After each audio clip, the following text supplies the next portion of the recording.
Are you desiring to make video content, but you're feeling the fear?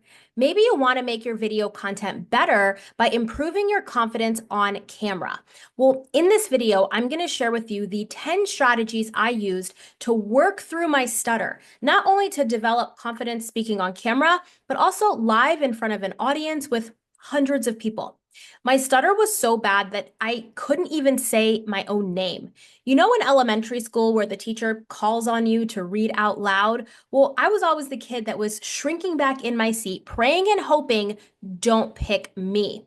I would be counting out, well, which paragraph do I think she's going to make me read? Because if we're going in order of how the desks are arranged, I'm counting out the students and then I'm counting out the paragraphs. But if it was a short paragraph, I already anticipated that the teacher was going to make the student read this short one and then this long one. So now I'm having to anticipate, okay, maybe it's this paragraph and this paragraph I might be reading.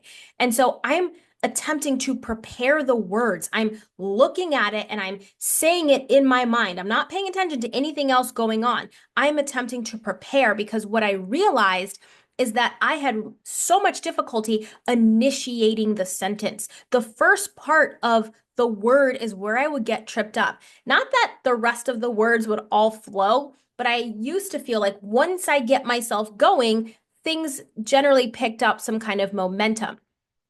I very specifically remember a time in high school where I was at my freshman orientation. We were sitting outside in a circle. I went to an all-girl Catholic high school, and we had to say our first name and what school we have come from. And I would count out the students. Okay, if she goes this way, then there's this many students until it's my turn. But if she goes this way, then there's only this many students until it's my turn. And so I'm hoping she goes the long way. Well, she went the short way. And I remember that distinctly because here I am in my mind saying my name, saying my name, saying my name, saying the school I just came from, saying the school, like, and I was repeating it over and over again. By the time she got to me, I stuttered over my name so bad. What was supposed to come out as Siobhan came out with multiple S's. I can't even attempt to do it for you right now, but it was horrendous. And I remember shrinking back. I had to pause because it was almost as if the stutter just wouldn't stop. It was just going and going and going. And I was so embarrassed. And I remember the girls laughing at me. And I don't know if they thought that I was making a joke. They weren't laughing with me because I certainly was not laughing. But I just remember being like, I can't even say my own name. This is horrific. Well, this continued on through undergrad and grad school. I got my doctorate in physical therapy. And, you know, we have group presentations that we need to do. I would always ask for the smallest part. I wanted to contribute to the group part, all the behind the scenes work. But when it came to the speaking, I would always ask for the smallest part. I was the student that was in the bathroom because I am like sweating and I'm having to go to the bathroom because just the anxiety and the nerves.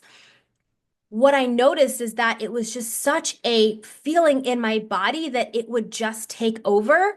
And the feeling in my body would take over the words that were coming out of my mouth. And I couldn't keep up.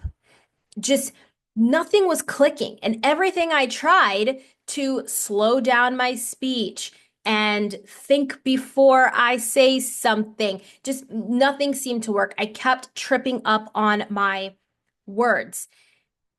But I remember after graduating physical therapy school, it was 1 year into my career. I'm a practicing physical therapist at the time. This is in 2013.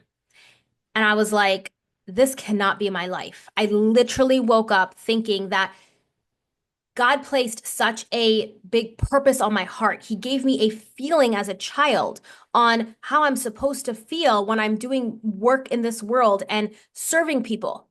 But it was literally a year to the date. I didn't feel like that. And I thought, this cannot be my life. This is not it. And a guy I was dating at the time, he said, hey, I'm going to this event. I've always told you I'm going to make money, using computers, and this is an internet marketing for newbies event. Do you want to go? And we looked at the price of the ticket. It was like 50% off for the second person. And I was like, absolutely, I will go to support you. Here I am going to support the person that I'm with. Little did I know at the time that that would literally catapult my life. And it radically changed how I saw just my mission, my purpose, and my stutter. Because what I saw at that event was a way to not only make money and serve a lot of people, but I just saw such a bigger impact on what my life and my skills could honestly be like. And what I also saw on a much deeper level is it gave me that feeling inside that I knew God had given me as a child. And I was like, this is it. This is my gateway as well. It's not just his. And we ended up signing up for the mastermind that was sold at the end. And I thought to myself, oh, wait, if I'm going to build an online business using my skill set, I'm going to have to speak on camera. I'm going to have to make videos and do things. There's going to be no hiding. If I'm going to make an impact, there's no way I can hide. And that's when I started to realize that the stutter that I had was something I had to work through. So I'm going to give you actually some of the reasons why I even thought I had a stutter in the first place, because what I realize is that everyone's reason for a stutter is going to be very different. And I've done research on this and I've looked this up. But the first reason why I actually thought that I had a stutter is because my parents are from Trinidad. And so I would often switch back and forth, speaking with an accent at home, but then speaking American without an accent while I was at school. And there was this switching back and forth. And I actually had someone say to me, you are in your mind deciding on if to speak with an accent or not speak with an accent. And so I'm like, oh, and it's pretty strong. Like when I'm around my parents, my accent is pretty heavy. And it's interesting, almost weird that I can just turn it on and turn it off so quickly. If you ever catch me on the phone and my accent is all the way turned on, people are like, what language are you speaking? I'm like, I'm speaking English, but it's just that strong. And it's such a drastic shift that people don't realize that one, I have an accent, and two, that we can just switch it on back and forth. And so I've had people tell me that that is a reason why. The other thing is that our brain thinks so much faster than our mouth can actually speak words. I think our brain thinks thoughts at like 400 thoughts a minute or it thinks in like 400 words a minute or something like that. But our speech is only about 150 words per minute. And so if we have a lot of racing thoughts, a lot of things going on, but our speech can't keep up, then there's this attempt to try to get out the words, but you don't know what word you're going to say because as fast as the words are going in your brain, the words coming out of your mouth really can't keep up. And so now we end up running into the stutter.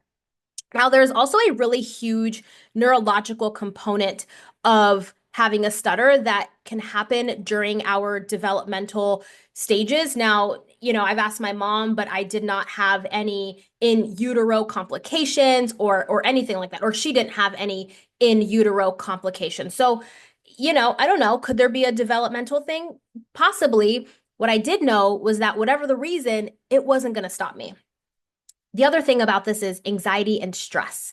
And I grew up a really anxious kid and wanting to control my environment. Now, I was a really happy kid, but I definitely had a lot of anxiety in my body. And it wasn't something that I would express out loud because I didn't know it was anxiety, but I just knew that my little human body was packing a lot of emotions. And because I didn't know how to properly express those emotions, they just stored up inside of me like, I don't know, just like air, just waiting to bust. And it's almost like when I went to go speak now that my thoughts were going really fast, my accent's changing back and forth. Maybe there's a neurological component, but now I'm anxious and now I'm stressed. It's like all of these things combined was affecting my speech. So maybe you can relate to what I'm sharing. Maybe you have your own. Drop in the comments and let me know what kind of stutter maybe you have, or if you have some other kind of speech impediment that is holding you back from being on camera, because we're about to bust through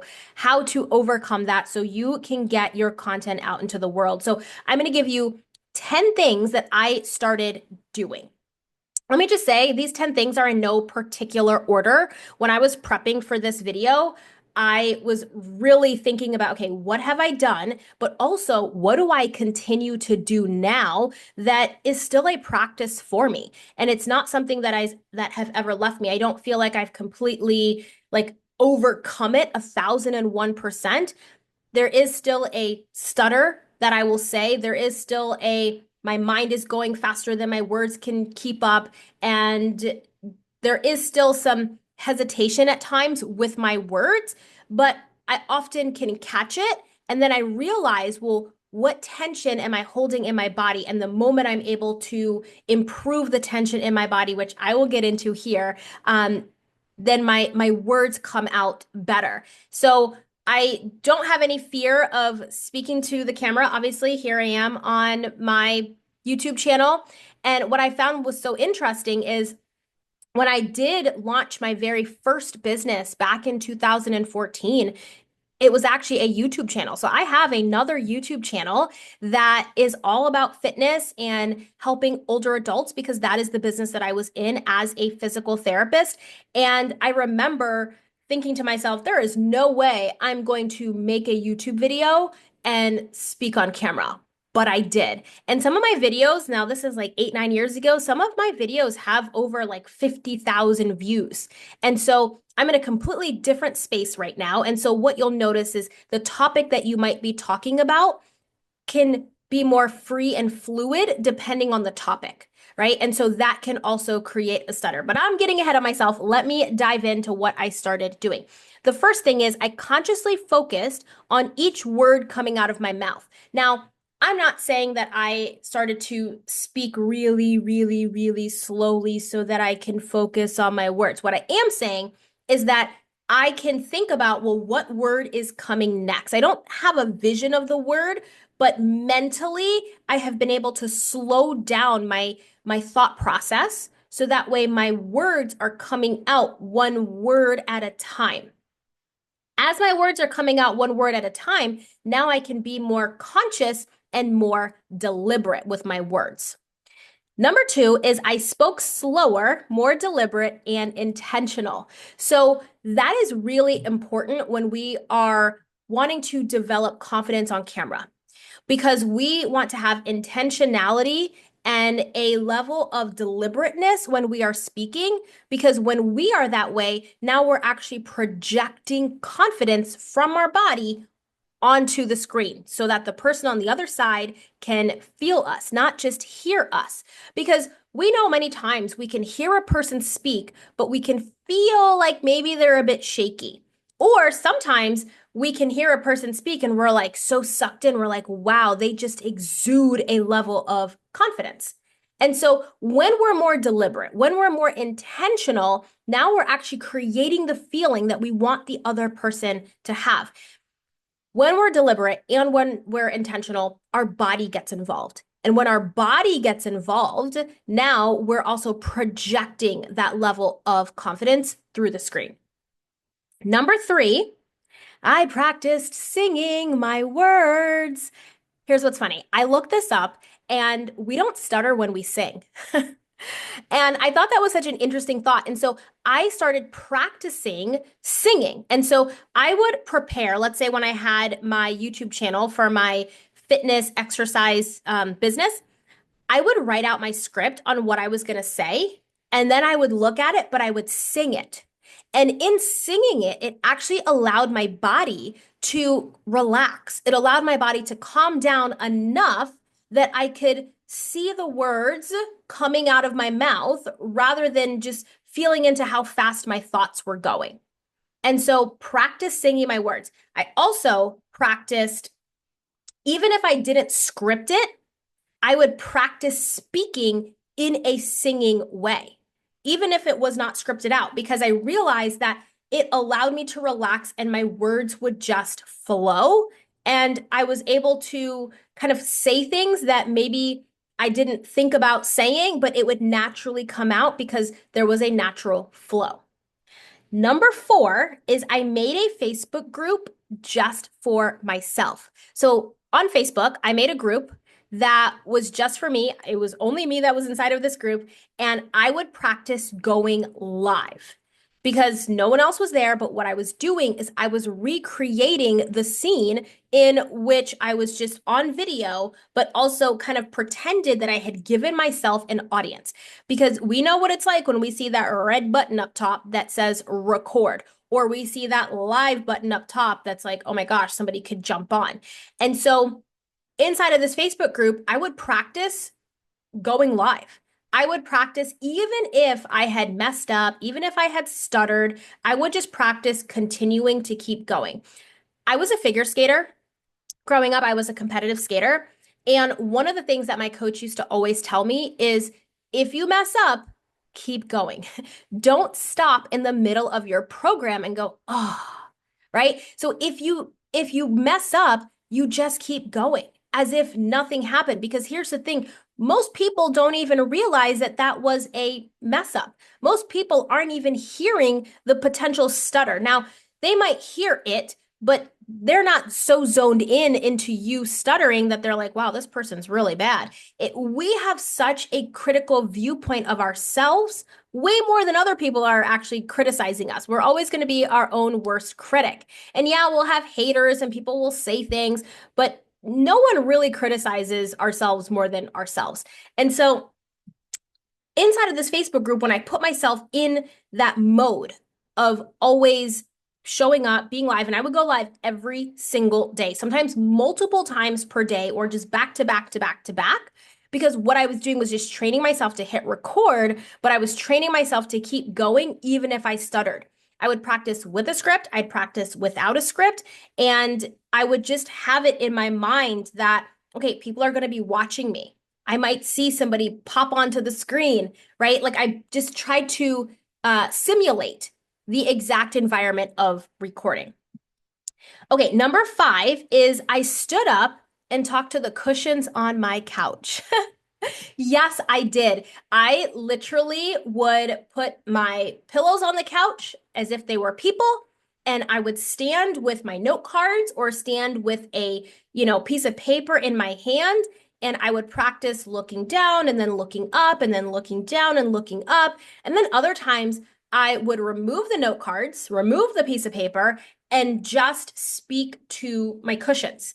And it sounds crazy, but the whole point was to just get myself into a flow where I wasn't so concerned about the words that were coming out of my mouth. I was feeling into the moment. I was feeling into the impact that I could have as I pretended those cushions were people, people behind the screen. And so it just became a practice of mine that I would always put the cushions out, and I would practice this, I mean, daily, weekly. There was always something where I was practicing because I was like, we paid money into this mastermind, and I'm like, there's no way that I could not produce when they're telling me what to do, but I'm so fearful that I can't get on camera. And so the practice, putting in those reps were really important to me. And I really cared about the business I was building, the people I was serving, and the older adults that were getting helped from the work that I was putting out there. I was creating exercise programs and rehab programs for people to get out of pain. And it was so important to me that they had these answers that I was like, God, you're going to help me overcome this stutter. Okay, number 6 is I practiced what to say for the video while in the shower and driving. So not only in number 5 strategy did I put my cushions there, but I also practiced in the shower, and I also practiced while I was driving. Anytime that I was alone, I hope you're getting the drift, that I would be practicing words coming out of my mouth. I did not listen to the radio, wasn't listening to a podcast or an audiobook or anything.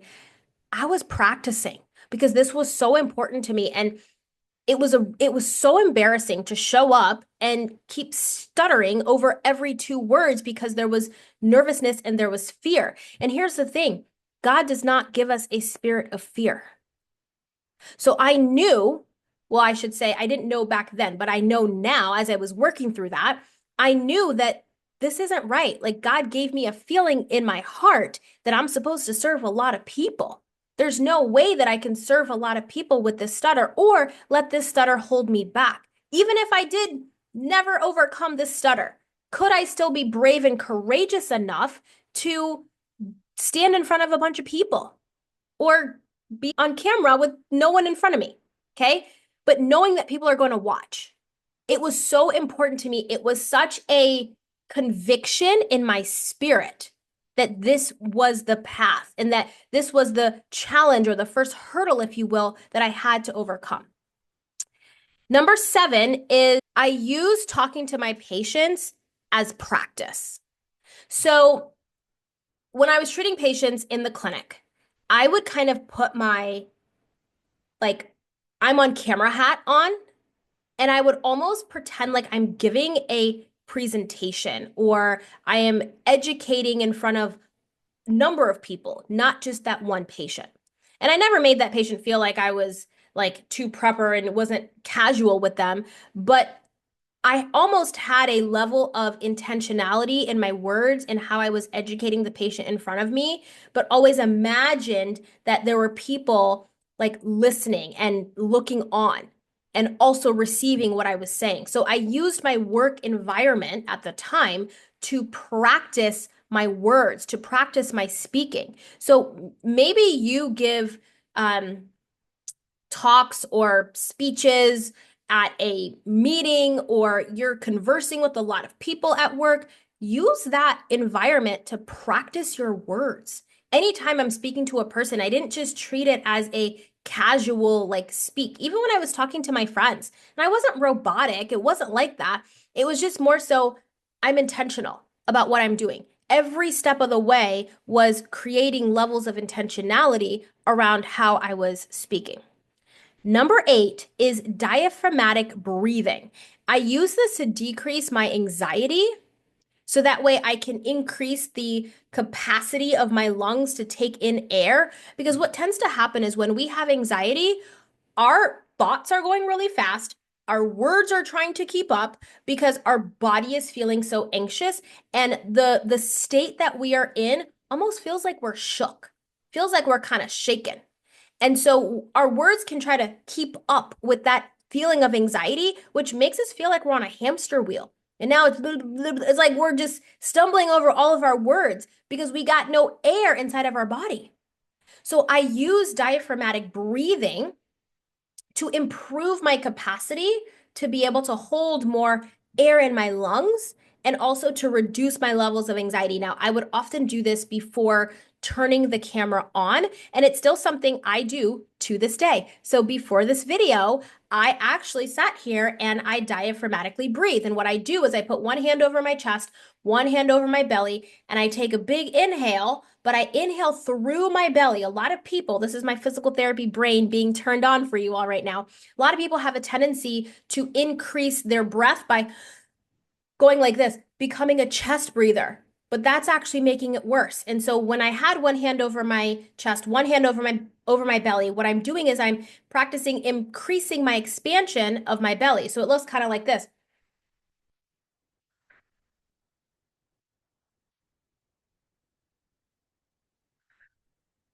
Okay? So it's not that my chest isn't moving, but I'm not doing this. See all these muscles up here? I'm not doing that. See how hard that is even? But that is what I practice. And I would do about 5 or 6 to maybe 10 breaths of these really intentionally and just really felt into my body so that all of the anxiety wasn't up here. Because this is where the anxiety tends to live, at least for me. It lives right up in my chest and it can make my heart beat faster. But since I've been doing this, it's been years now. That my first business was back in 2014, beginning of 2015. And so I've been practicing this for a long time. Anxiety is something that I used to say, man, I'm an anxious person. I don't even claim that anymore. I don't say I'm an anxious person. But when I used to, this is what I did. But just because I no longer feel levels of anxiety the way that I did, I still continue to practice these tools. I still continue to improve my breathing because what I notice is that it just helps my ability to push the message through in my video. Okay, number 9 is repeated exposure to being seen. So when we had a work meeting, I would speak up. Even if I didn't really have anything to say, I'd raise my hand to make a comment. I would raise my hand to ask a question. I would put myself in a position to speak in front of people. I would put myself in a position to be seen, to be viewed, to be heard. And it was that level of practice that started to decondition this feeling inside of me of, oh my gosh, I don't want anybody to hear me. I don't want anybody to see me. I don't want anybody to like know what I'm thinking. It's like, no, I became okay with speaking up. I became okay with allowing more people to see me and to hear me. I would even so much as talk to people at the mall. If I was standing behind a person in line or we were checking something out, I would say whatever comment came to my mind, whether it was a compliment for their shoes or say, "Oh, hey, like I noticed that you and I are kind of following each other." Like I might have just made a joke, but whatever it was, I would put myself in a position to be seen, but also to speak and to be spoken to. So now I'm in a level of engagement. All right, number 10 is increase awareness to the sensations my body felt. I was so intentional and aware around what is happening, what is the experience in my body that was happening when I was stuttering. One of the things I noticed is a pressure, if you will, around my throat area, almost as if there was a blockage between my heart and my throat. Like if I just imagine this like a two-way street, and it was almost as if like the air was blocked off or like a lane was blocked off because there was just a pressure around here.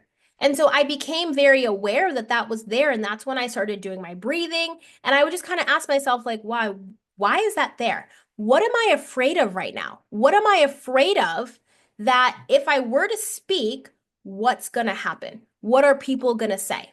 So having that level of awareness is when I started to ask myself, well, what if people made fun of me? What if I posted this video and I stuttered my way through, but I posted it anyways? What am I afraid of that people are going to say about me? What am I afraid of that I'm going to think about myself? What am I afraid of with my future if I don't overcome or work through this stutter issue? I started really racking my brain around what is really behind my stutter? What is it that I'm holding back from? What is it am I holding on to?